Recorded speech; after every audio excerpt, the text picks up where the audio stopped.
Sou Lindóia, uma mãe trabalhadora de 28 anos presa em uma vida que parecia mais uma prisão do que um lar. Casada aos 23 anos, esperava encontrar amor e companhia, mas em vez disso me vi nas garras de César e sua mãe autoritária. Nosso filho de apenas 4 anos era a única fonte de alegria em meu mundo sombrio. Vivíamos na casa dos pais de César, uma decisão a qual fui forçada com o pretexto de cuidar da senhora Sebastiana após o falecimento de meu sogro. No início, senti empatia por seu luto, mas logo ficou claro que eu era apenas um peão em seu cruel jogo de tirania doméstica. Cozinhar, limpar e trabalhar nunca eram suficientes. Meus esforços eram recebidos com desprezo, minhas refeições ficavam intactas ou eram duramente criticadas. O refogado está pela metade, zombava a senhora Sebastiana. Faça direito desde o início. Estou ocupada e só posso fazer coisas simples, respondia eu, tentando manter a voz firme. É por isso que odeio quando minha nora me dá responde. Faça do zero então, você é uma boa cozinheira. Não é, me atrevi a replicar uma vez, mas me arrependi. Sua crueldade aumentou com o tempo, passando de palavras duras para um silêncio gelado. Começaram a me ignorar completamente, como se eu fosse um fantasma em minha própria casa. Minha presença, antes subestimada, agora parecia completamente invisível. Passaram-se 5 anos nessa atmosfera sufocante. César e eu completamos 35 e 33 anos, respectivamente. Nosso filho cresceu, mas o ar opressivo da casa não mudou. Minha sogra, agora com 63 anos, parecia se alimentar da minha miséria. Uma noite, voltando para a casa do trabalho, percebi que minha existência não tinha sentido aos olhos deles. Era uma sombra que não era vista nem ouvida. A única voz que me reconhecia era do meu filho. A ideia de perder até esse pequeno reconhecimento era insuportável. Ao chegar em casa, comecei a cozinhar imediatamente, tentando afastar a melancolia. Preparei tofu, frango frito e um refogado de pimentão e carne de porco na esperança de que nossa janta tivesse alguma normalidade. Me traga maionese, ordenou César bruscamente, quebrando seu longo silêncio. Claro, aqui está, respondi, entregando a maionese. Suas primeiras palavras para mim em muito tempo não foram de agradecimento ou de conversa, apenas uma ordem. Foi a gota d'água para minha paciência e tolerância. A noite piorou quando a senhora Sebastiana exigiu: limpe o banheiro, agora. O quê? Agora, fiquei perplexa. Sim, agora, ela insistiu, com a voz carregada de veneno. Eu respondi, incapaz de conter minha frustração. Não diga uma coisa dessas enquanto comemos. É repugnante, assim como seu coração sujo. A discussão não demorou a acontecer, e César interveio, exigindo que eu pedisse desculpas à sua mãe. Mas me recusei e me mantive firme, pela primeira vez em anos. O conflito atingiu seu auge. Naquele momento, uma decisão cristalizou em mim. Eu precisava escapar desse ambiente tóxico, não apenas por mim, mas também pelo meu filho. Me retirei para o meu quarto e minha determinação se fortaleceu. Preenchi os papéis do divórcio e os coloquei diante de César. Sua surpresa foi palpável, mas eu senti apenas uma determinação fria. Vou apresentá-los, declarei com firmeza. Diante da expressão perplexa do meu marido, percebi que finalmente havia saído das sombras. Chegará a hora de recuperar minha vida. Os dias seguintes à minha declaração de divórcio foram um turbilhão de olhares frios e comentários mordazes, mas no meio dessa tempestade, encontrei uma sensação desconhecida de liberdade. Uma noite, enquanto servia o jantar, a senhora Sebastiana olhou para a comida com desdém. Isso que você chama de comida? Até uma criança cozinha melhor, comentou ela. Mordi a língua e me concentrei no sorriso do meu filho. Coma, querido. Esta noite fiz o seu prato favorito, disse para ele. Não, que piadas, zombou a senhora Sebastiana. Só estou tentando preparar um bom jantar para nosso filho, respondi. Não finja ser poderosa. Você é apenas um fardo nesta casa, zombou minha sogra. A tensão à mesa era palpável. Os esforços de César para menosprezar-me só intensificaram. Então, Lindóia, já pensou em como vai sobreviver depois do divórcio? Você não consegue manter uma casa, muito menos a sua própria vida, desafiou César. Encarei-o nos olhos. Tenho mantido esta família por anos. Não me preocupei em cuidar de mim mesma ou do nosso filho, afirmei. A senhora Sebastiana zombou. Nós nos viraremos. Não precisamos do seu dinheiro por pena. Mas o silêncio de César disse tudo. Ele sabia a verdade. Sem meus rendimentos, estariam em uma situação desesperadora. Nos dias seguintes, seu comportamento se tornou cada vez mais errático. A senhora Sebastiana oscilava entre tentar me convencer a ficar e proferir insultos quando eu não cedia. César, por sua vez, parecia perdido. Sua fachada arrogante desmoronava à medida que a realidade de sua dependência econômica se tornava inegável. Em uma tarde, ouvi uma conversa entre eles que me gelou até os ossos. Ela não pode nos deixar assim. Precisamos do seu dinheiro, disse César. A resposta da senhora Sebastiana foi fria e calculada. Não se preocupe, tenho um plano. Faremos a vida dela tão miserável que ela não terá coragem de ir embora. Escutar suas verdadeiras intenções ao desnudo foi uma revelação. Eles não se preocupavam comigo, nem mesmo com nosso filho. Tudo era uma questão de controle e dinheiro. Naquela noite, enquanto eu estava deitada na cama, um plano começou a se formar em minha mente. Se queriam uma batalha, eu lhes daria uma, mas não seria com palavras ou discussões insignificantes. Eu lhes atingiria onde mais doía, em seu orgulho e em seus bolsos. Na manhã seguinte, pus meu plano em ação. Entrei em contato com uma advogada que me haviam recomendado muito. Quero o divórcio e não lhes darei nem um centavo a mais do que merecem, disse a ela. Ela sentiu com os olhos brilhando de determinação. Nos asseguraremos disso.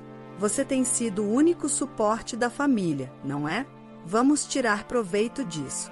À medida que os dias passavam, minha determinação aumentava. Comecei a documentar tudo, os insultos, a manipulação financeira, até os menores agravos. Era hora de mudar o jogo e fazê-los enfrentar as consequências de seus atos. E à medida que construía meu caso, uma sensação de empoderamento me invadia. Pela primeira vez em anos, senti que controlava meu próprio destino. As sombras do descontentamento se dissipavam aos poucos, dando lugar a um novo amanhecer. À medida que o processo de divórcio se iniciava, o ambiente em casa se tornava cada vez mais tóxico. No entanto, a cada dia que passava, minha sensação de medo diminuía, substituída por uma determinação férrea. Uma noite, a senhora Sebastiana tentou uma tática diferente. Lindóia, querida, por que não esquecemos toda essa situação desagradável? Você sabe que somos família, disse ela. Suas palavras destilavam em sinceridade. Não se trata assim a família, como você me tratou, disse eu. César, que estava observando em silêncios, ombou. Agora você se faz de vítima. Não é tão inocente como pretende ser. Senti uma onda de raiva, mas mantive a calma. Não estou brincando, César. Só não estou mais disposta a ser seu bode expiatório. A conversa girou, como costumava acontecer, para as finanças. Você acha que pode levar nosso filho e ir embora? Como vai se sustentar? Desafiou César. Sorri, confiante. Tenho sustentado esta família por anos. Acho que vou me virar, disse eu. A expressão da senhora Sebastiana se torceu em desdém.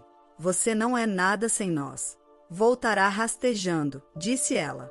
Mas suas palavras já não tinham poder sobre mim. Eu sabia o que valia e conhecia a verdade. No dia seguinte, me reuni novamente com minha advogada. Ela expôs claramente a estratégia. Exporemos sua dependência financeira dele. Será crucial na batalha pela custódia e pela divisão de bens. Concordei, sentindo uma sensação de reivindicação. A lei estava do meu lado e eu estava disposta a me defender. Em casa, a tensão atingiu o ponto de ebulição. Os esforços da senhora Sebastiana para minar-me tornaram-se mais desesperados. Acha que é muito esperta, mas não passa de uma mulher de coração frio que abandona sua família, disse ela numa noite. Olhei nos olhos dela e disse: não, sou uma mulher que finalmente está se defendendo, disse eu. César interveio com uma voz carregada de veneno. Você vai se arrepender. Não conseguirá sobreviver sem mim. Mas suas ameaças caíram em ouvidos moucos. Eu estava cansada de ser intimidada. Com o passar dos dias, intensifiquei meus preparativos para a batalha judicial. Reuni registros financeiros, gravei seus comentários abusivos e compilei provas de sua negligência. Uma tarde, enquanto organizava meus documentos, meu filho se aproximou de mim. Mamãe, vamos ficar bem? Perguntou ele, com voz pequena e insegura. Eu o abracei, sentindo uma onda de proteção. Sim, querido, vamos ficar bem. Vamos sair daqui e começar uma vida nova e feliz, só nós dois. Seus braços me envolveram com força. Naquele momento, soube que estava tomando a decisão certa. O dia da audiência se aproximava, e com ele uma sensação iminente de liberdade. Estava pronta para enfrentar César e a senhora Sebastiana. Estava pronta para pôr fim ao seu reinado de terror e abuso emocional. Estava determinada a recuperar minha vida e dar a meu filho a paz e a felicidade que ele merecia.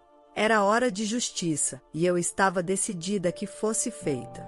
O dia da audiência chegou, um dia que aguardei com uma mistura de medo e determinação. Sentada diante de César e da senhora Sebastiana no tribunal, senti uma sensação de surrealismo. Era o momento da virada. O processo começou com uma fria formalidade. O advogado de César o apresentou como um esposo e pai devoto que lutava contra o peso de acusações falsas. A senhora Sebastiana interpretou o papel de uma sogra aflita, vítima de uma nora ingrata, mas sua atuação foi transparente e suas mentiras frágeis. Quando chegou minha vez, falei claramente, com voz firme. Tenho sido a única provedora desta família. Durante anos, o emprego do meu marido e a manipulação de sua mãe têm sido fontes constantes de tensão. César interveio com a voz tingida de falso pesar. Lindóia, como pode dizer essas coisas? Sempre te apoiei. Voltei-me para ele com o olhar firme. O apoio vai além das palavras, César. Trata-se de ações, e suas ações não têm demonstrado nada além de egoísmo e crueldade. O juiz me ouviu atentamente enquanto eu apresentava minhas provas, registros financeiros, gravações de seus abusos verbais e testemunhos de vizinhos que testemunharam seu comportamento. A verdade era inegável. À medida que as provas se acumulavam, a fachada de César começou a se desfazer e a compostura da senhora Sebastiana se desfez. Sua máscara de inocência desapareceu. Na sala, reinava o silêncio e a tensão. Então veio a revelação que selou seu destino. Meu advogado apresentou fotos e documentos que comprovavam a infidelidade de César e o relacionamento ilícito da senhora Sebastiana com um vizinho rico, o senhor Reis. A sala do tribunal explodiu em murmúrios quando as imagens que os mostravam em posições comprometedoras foram exibidas. Seu engano tinha sido exposto. O rosto de César ficou pálido e seus olhos se arregalaram. A expressão da senhora Sebastiana se transformou em fúria e suas mãos tremeram. Invadiram nossa intimidade, gritou ela com voz estridente. Eu a olhei com voz tranquila, mas firme e disse: não expus a verdade, é apenas a verdade que ambos têm escondido por tempo demais. O juiz chamou a ordem, mas o estrago já estava feito. Sua credibilidade estava destruída e suas mentiras foram expostas à dura luz da sala.